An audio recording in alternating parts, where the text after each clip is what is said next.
Now it is time to sip some tea with the surreal. Every episode, Lexi is going to have some surreal tea time and walk us through a world building topic to better understand this world and the people in it. As we sit down for tea time with the surreal today, we are finally going to talk all about Amarantha's reign and the curse she placed on Tamlin and the Spring Court.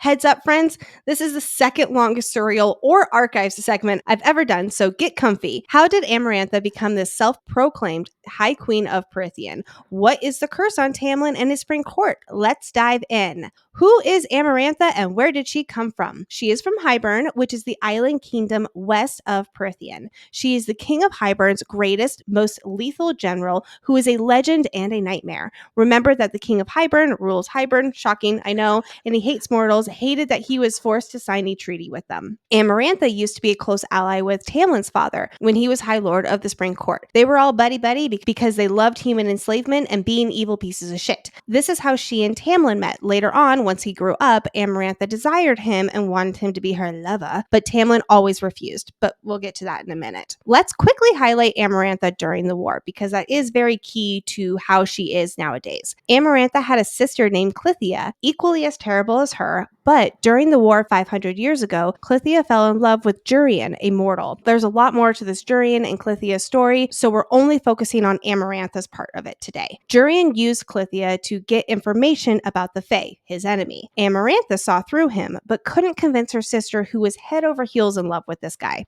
Amarantha couldn't bring herself to kill him, knowing the pain it would cause her sister. Which, side note, I can't believe I'm saying this, but Amarantha sounds like a good older sister. Speaking as one. It's a hot take, Lexi. That's a hot take. She's a good older sister. I mean, she still didn't save her sister because guess what? After months of pretending to love her, Jurian brutally murdered Clythia. And understandably, Amarantha was pissed. It said that her wrath could have brought the skies down, but the king of Hybern ordered her to stand down. Because of Jurian and his actions, Amarantha despised humans even more. Soon enough, she did get her revenge on Jurian, this mortal warrior who killed her sister.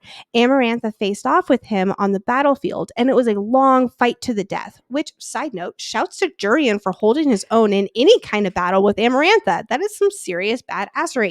Until, Amarantha wins. She tortures him for weeks and weeks, ignoring the king of Hybern's orders to march to his aid until after she kills him. Her army's absence literally cost him the war. She was also so focused on torturing Jurian that she didn't notice the High Lord of the Night Court, Rhys's dad, infiltrate their camp. But then she ensured there was no possibility of Jurian being freed because remember the Night Court was on his side and Amarantha killed Jurian and then fled. But don't worry, she kept his finger bone to make a necklace, also one of his eyes to make a ring. Then did some hocus pocus from the King of Hybern's unholy book so that Jurian's life force is trapped within his existing body parts, his being unable to move on into death, and he's stuck in limbo observing everything from that eye ring. This will, however, become useful later on for him. Last thing to note about Amarantha around the war is that afterward, when the treaty was signed and mortals were freed from slavery, Amarantha had all of hers butchered instead of let go. So yeah, if you didn't already have an idea about the kind of evil villain she was before,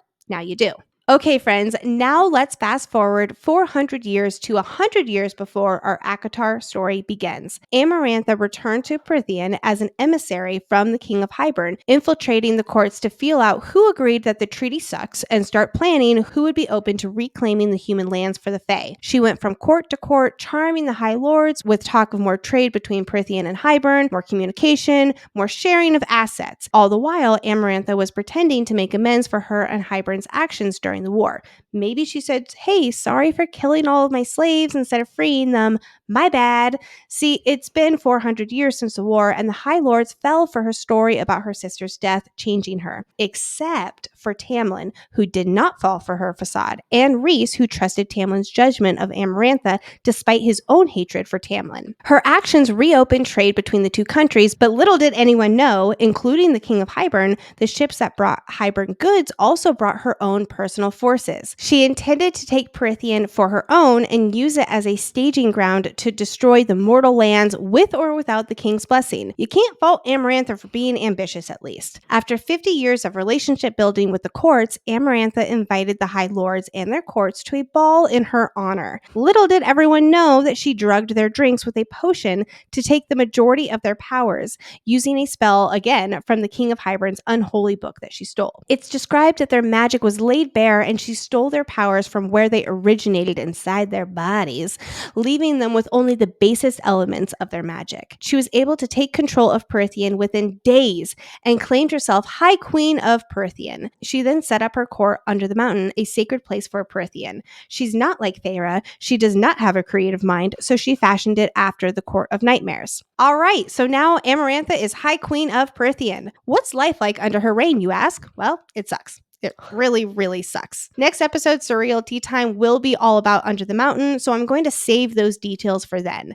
As punishment for Rhys's father having killed her closest ally, the then High Lord of the Spring Court, remember last episode, Surreal Tea Time, Amarantha made Rhys her sex slave. Rhysand complied, but secretly hated her. Despite Amarantha's attempts to win over Tamlin these past 50 years like the other courts, he rejected her though. He didn't believe that she changed. He knew who she really was at her core. We're going to talk about the theory about Tamlin and Amarantha possibly being mates next episode, but I'm just planting the seed right there for now. Anyway, back to Surreal Tea Time.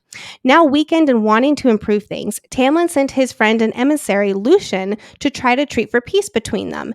Amarantha refused, and when Lucien told her to return to the shithole she'd crawled out of, she was so enraged that she gouged out one of his eyes with her fingernail and scarred his face, leaving him a bloody mess. All right, let's take it home with details about the curse on the Spring Court. After the incident with Lucien, Amarantha hosted a masquerade under the mountain, supposedly a party to make amends for what she did to Lucien.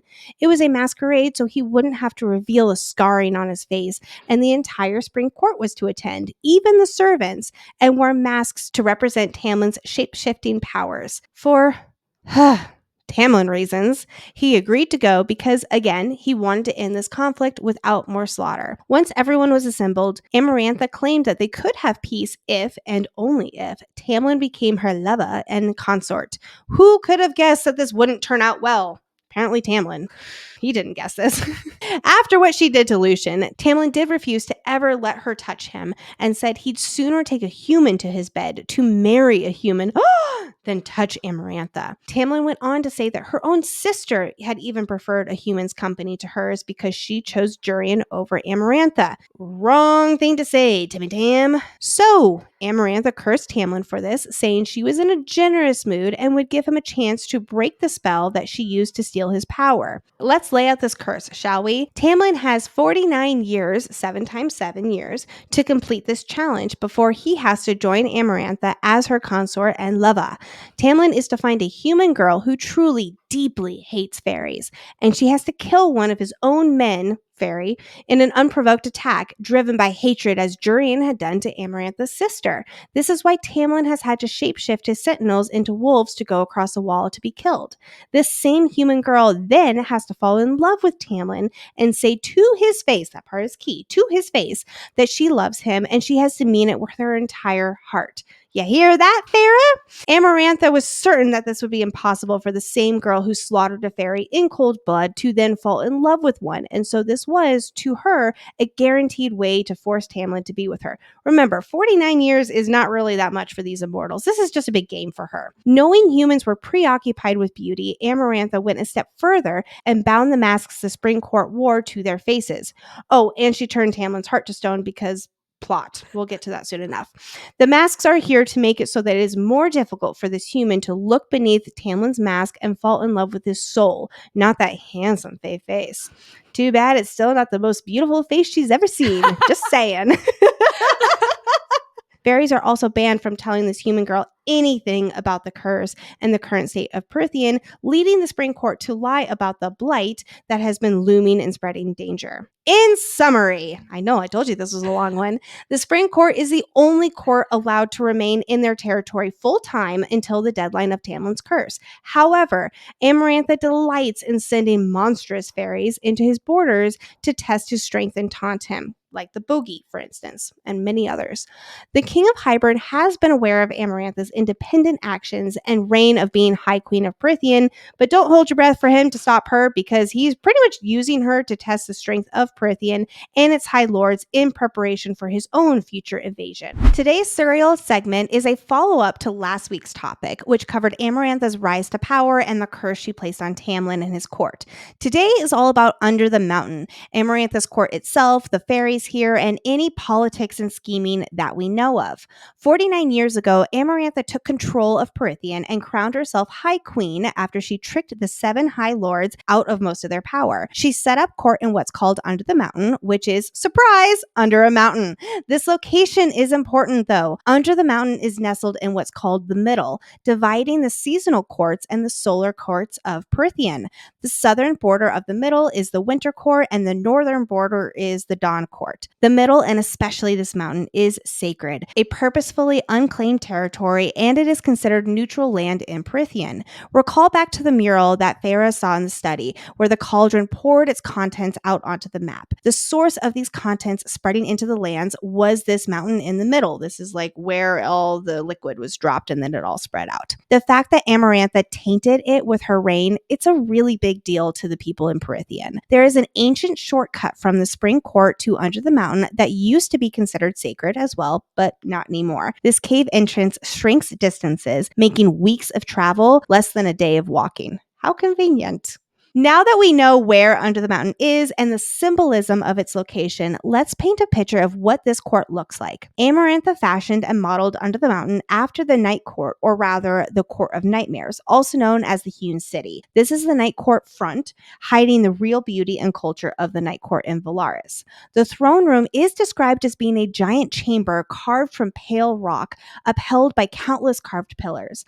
Upon closer look, these pillar carvings depict stories of Prythian. Yes, we are talking about that in Mask vs. Madness today. There are chandeliers of jewels hung between the pillars, staining the red marble floor with color. On the dais is Amarantha's black throne, plus another black throne for Tamlin. Being underground, we are not in the Ministry of Magic. There are no windows or fake windows here. Amarantha's cronies are either from Hybern, who secretly traveled to Prythian on the trade ships as part of her takeover, or they are the dreadful fairies already in Prythian, who previously did not have an evil villain to flock to, until, of course, she came along and granted them the atrocities that they wanted to unleash. Some of her cronies include the dungeon guards, who love to torment prisoners, and they have red-colored skin and some really big, scary teeth. Of course, we also have the Adder, who seems to be Amarantha's number one crony. Who's number one? While we don't have a lot of information about the other fairies in her court, we get a few descriptions to paint a small picture of them. Feyre saw leering faces that were cruel and harsh in the crowd under the mountain, with the High Fae primarily located in the most esteemed area like the throne room. Speaking of, let's talk about the dynamics of Amarantha's reign over these 7 High Lords and their courts. She used the High Lords' stolen powers to bind the fairies of the court to their land, so they could not travel to other Fae territories to organize.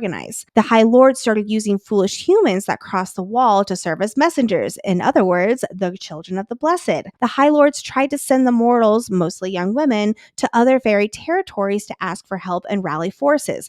But Amarantha caught these messengers before they left Prythian's shores and unfortunately tortured them to death. Amarantha keeps most courts trapped under the mountain, tormenting them as she pleases. However, some courts swear allegiance and serve Amarantha, so she allows them a little more freedom to come and go under the mountain as they please. Rhys is one good example of this. I don't know, but I'm going to guess Baron of the Autumn Court and his family is as well. The Spring Court has been the only court allowed to freely live, and I say freely with some air quotes, but comparatively, they had it pretty good. We don't know a whole lot more about how the courts come and go or how they live just day to day under the mountain. We do get confirmation that Amarantha is planning to take Prythian's armies fully under her control, and how the King of Hybern is not pleased with this fool's bargain Amarantha has entered with Feyre. He's keeping a close eye on her so she doesn't ruin everything over her obsessive focus on Tamlin, exactly like what happened with her obsessive torturing of Durian in the war 500 years ago. At least during the months that Feyre is under the mountain, Amarantha hosts parties and gatherings most nights, lots of strong fairy wine and dancing and bad music. Now, how does Under the Mountain contain all the fairies from these 7 courts, you ask? The answer is rather unfortunate. It's actually downright sad, to be honest. The nobles and favored fairies are allowed to dwell under the mountain, but if they weren't working to bring in goods and food, they were locked in camps in a network of tunnels beneath the mountain. Thousands of lesser fairies were crammed into chambers and tunnels with no light, no air for 50 years. Some went mad and began preying on others when Amarantha's guards forgot to feed them. Oh my God. Some banded together and prowled the camps, doing absolutely unspeakable things to the weaker fairies. That is so heartbreaking to think about. To wrap this up, I'm going to jump ahead in our story a little bit and share what happens to this court under the mountain after Amarantha's fall. Once the High Lords regain control of Prythian following the death of Amarantha, her court under the mountain is destroyed and sealed off, and the middle is no longer used as a neutral place. Nobody wants to touch this area with a 10-foot pole after the trauma and horrors that Amarantha inflicted upon all of them. Oh my God. I know, that was a really depressing one, huh? Well, I'll lighten the mood a little bit because we got a comment on one of our videos, the Adder Bartok video, and it was like, I need a video of Amarantha and the adder singing "In the dark of the night, da da da da da." We do need to do that. Yes. So there.